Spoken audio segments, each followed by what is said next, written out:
देखो, हमने एक बार 2004 सूरत में एक प्रवचन दिया था। भगवान के मंदिर में, गुरु के कमरे में, बसतिका में और बाप के कमरे में कभी झाड़ू नौकर से नहीं लगना चाहिए। उन बेटों को, उन भक्तों को कभी भी जिंदगी में, कभी जन्म जन्मांतरों तक भी उसे कभी भी ऐसी जीवन में नहीं आता है कि उसको कभी दर्दता का अनुभव।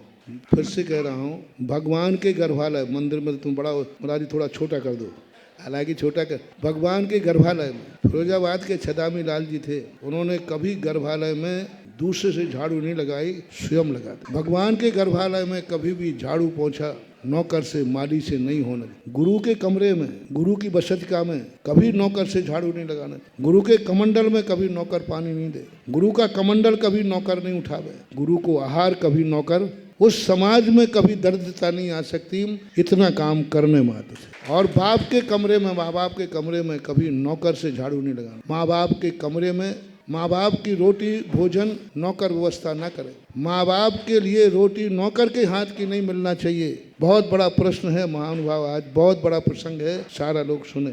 माँ, सच्चे बेटे जो होते, माँ बाप को रोटी नौकर के हाथ की नहीं मिलना चाहिए। माँ बाप को पानी बेटा बहू के हाथ का मिलना चाहिए। माँ बाप के कमरे में झाड़ू नौकर नहीं लगाएगा, बेटा बहू लगाएगा। माँ बाप के कमरे धोबी नहीं धोएगा, बेटा बहू धोएगा। जो व्यक्ति ये नियम ले लेता, माँ बाप के, अपने नहीं, अपनी रोटी नौकर से बनवा ले, अपने कपड़े नौकर से, सब काम अपने करा, सब काम करा, लेकिन जब माँ बाप की बात आए तो माँ बाप को रोटी अपने बेटा बहू को बना के ना। यदि ऐसा जो बेटा कर लेता है, बहू कर लेता है, वो जन्म जन्मांतर तक कभी अनाथ नहीं होता। और यहाँ तक कि भी उसके पुण्य बन जाते हैं। कभी माँ बाप की अर्थी न उठाना पड़े। उनकी अर्थी जब उठेगी जब वो दीक्षा ले लेगा, जैसे तीर्थंकर के माँ बाप तीर्थंकर के सामने में माँ बाप। और साधु की बसतिका में नौकर और माली से नहीं लगना चाहिए। साधु के कमरे का पूरी झाड़ू भक्त को लगाना चाहिए। साधु का हार नौकर से नहीं, भक्त को देना चाहिए। साधु में कमंडल में पानी नौकर नहीं, किसको देना चाहिए? भक्त को। वह जिंदगी में कभी जन्म जन्मांतरों तक कभी भूखा नहीं मरेगा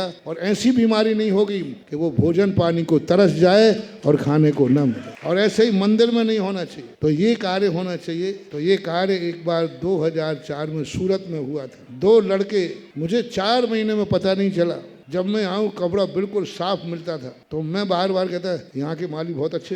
मैं ये सोचता था कि तुम माली से करवा दो, यहाँ के माली बहुत अच्छे। 4 महीने के बाद पता चला माली नहीं थे, तुम्हारे परम भक्त थे। कोटा में भी हुआ है और ये हुआ इस बार सागर में।